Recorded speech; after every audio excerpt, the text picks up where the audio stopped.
So the most important thing is to love the process, to fall in love with the day-to-day, because when you play a game that you don't feel like is actual work, you're going to go a lot further than playing the game for the outcome.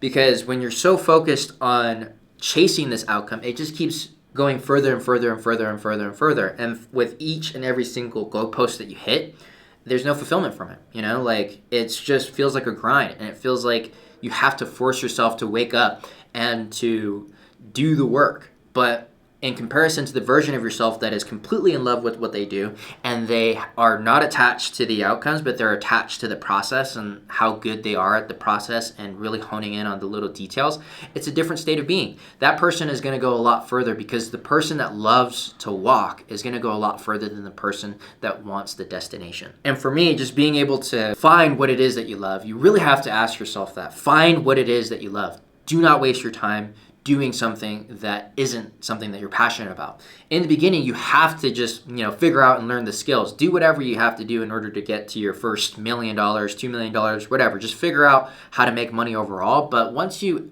figure out the basic skills, go and pursue whatever craft that it is that you really want to do. Like whether that is speaking, whether that's, creating content, whether that is creating software, just find what feels like play to you. Naval Ravikant has that quote where it's like, have curiosity to find what feels like play to you and looks like work to others. When you are the type of person in society that is able to, produce something that is a product of love and a product of just appreciation and enjoyment for something, the byproduct and the energy and the culture of that business that you build is going to be a lot different than the business that is built off of survival, built off of needs, and built off of, like necessity.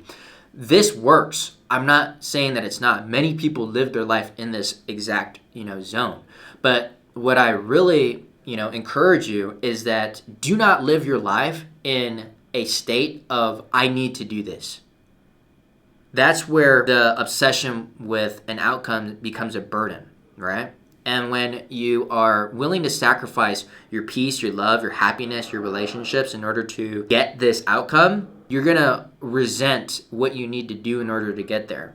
But when you detach yourself from the end state, and you attach yourself to the steps in the journey that are required in order to achieve that, you're going to have a lot more fun along the way. Getting to the outcome is 10% of it, but 90% of it is just the day-to-day freaking inputs of just practicing that thing. Like, you're not going to get there overnight, and it takes a lot of time doing the grunt work, doing the little things well, persistently over time. And how can you sustain something for a decade if you're not in love with it? How are you going to be able to attract other high frequency people if they don't see that you're passionate about the work that you do?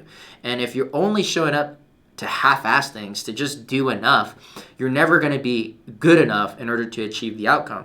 And it's a complete conundrum. And I actually disagree a lot with what people tell you to do on social media, which is to ignore your feelings and just push through things. I did that for years, and it burnt me out, and it drove me to the worst part of my life financially and mentally and spiritually. Letting go of my desires and really attaching myself to purpose, vision, and mission, and asking myself what it is that I would love to do if I could spend the rest of my life doing it if I never got paid, was the answer that I had been looking for this entire time. Submitting myself to God's will and God's vision and allowing myself to go through a wilderness season and ask myself and to wander through figuring that whole thing out was the thing that I really needed to find and discover the craft and the mission that is worth dedicating my life to.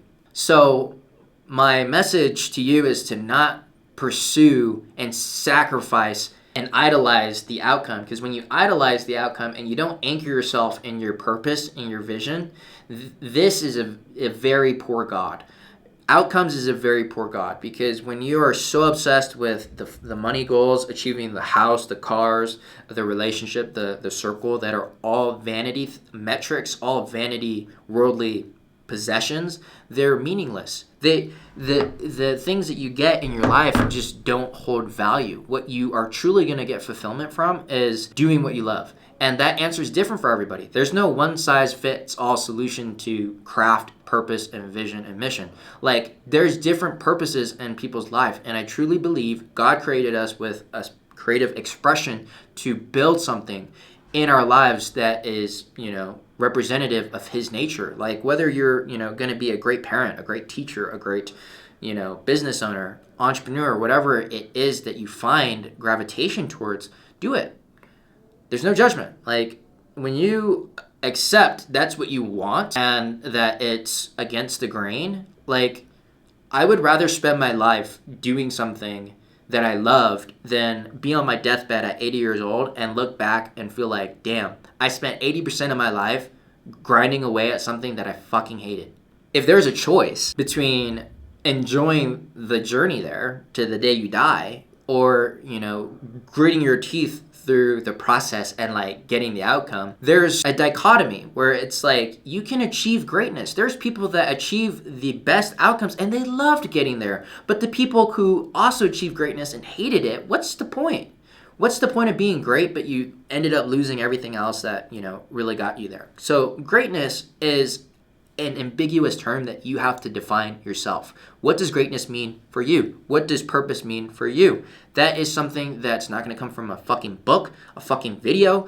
Ask yourself. It's the deep work that you have to really answer through your own spirit and your own sense of consciousness. Like, ask yourself the hard fucking questions and look at it in the mirror. And if the answer comes back where you don't like what it is that you're doing, then fucking quit. Quit what you're doing, stop pursuing it, stop sacrificing your life for it, because there's a reality that exists where you could do anything that you want. You have to believe that you can achieve anything that you want in your life, and there is a reality that exists where your purpose intersects with your livelihood, your relationships, and you can design that. Because once you push yourself to understand like hard skills that are valuable in the world, you can find a way to make money with what your passions are.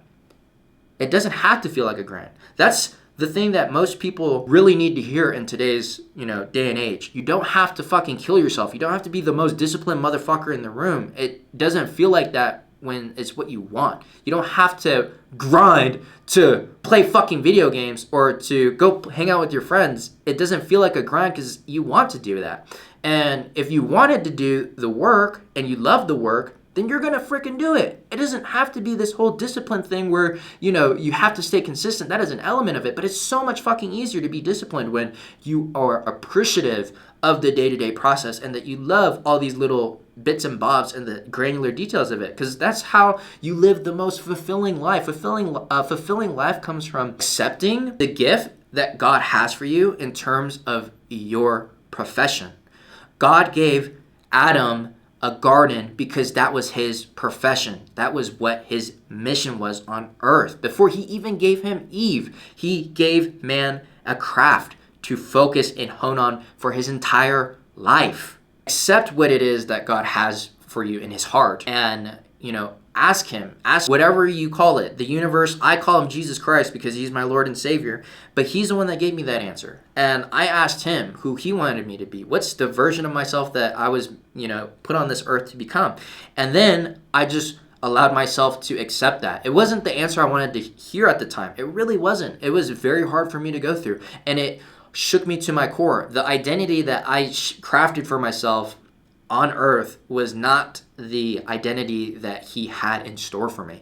And when I surrendered my desires of the world to him, he gave me what he desired for my life. And that is so much more enjoyable. And I find so much more fulfillment from submitting myself to his vision and his purpose on my life. And when you try to ignore that, it won't go away. There's a reason that you were put on this earth. There's always a purpose. Everyone has their own unique purpose. And so when you spend the time to go deep and really shed off what other people's opinions are on what your life should look like, and you ask good questions to yourself that are like, what would you do if money and status weren't a thing? What would you do for free if you really could? What have you been paid in the past where you would have did it for free? What are those things in your life? And just figure out how you can then pursue that in a way that is going to allow you to mix it, to professionally take care of yourself.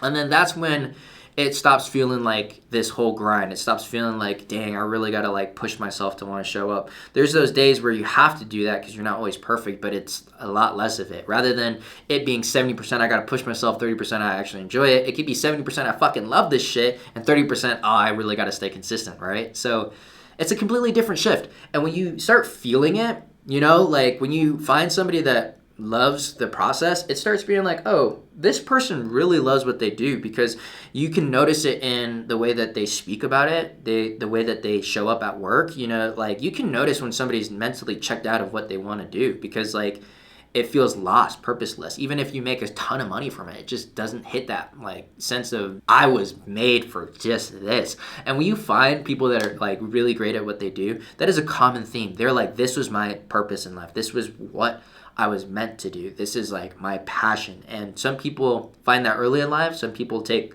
more time. But really, when you find those greats, they always have that passion for what they do. It's not most of it. There are exceptions.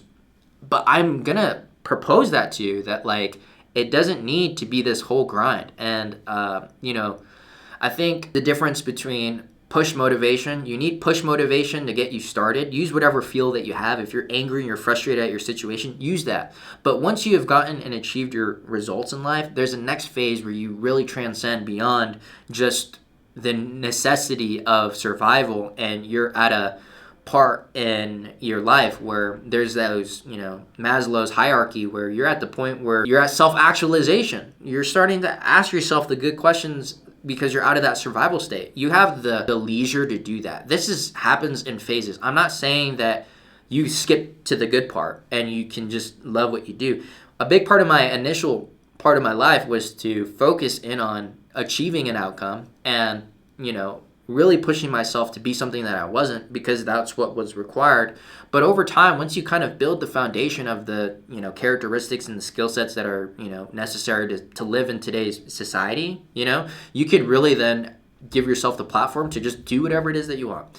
And your definition of your life, I've realized it's a lot more peaceful when you can accept other people's frame of mind and their worldview, and just accept that it's not going to be the same to yours, because your definition of success and your definition of fun is going to be a lot different than other people. So detach yourself from the outcome. Love the process. Trust in God's timing, and apply steady pressure at that craft. And when you apply steady pressure on the small bits and bobs of what you do, you're going to become great. And when you become great, the outcome becomes a byproduct.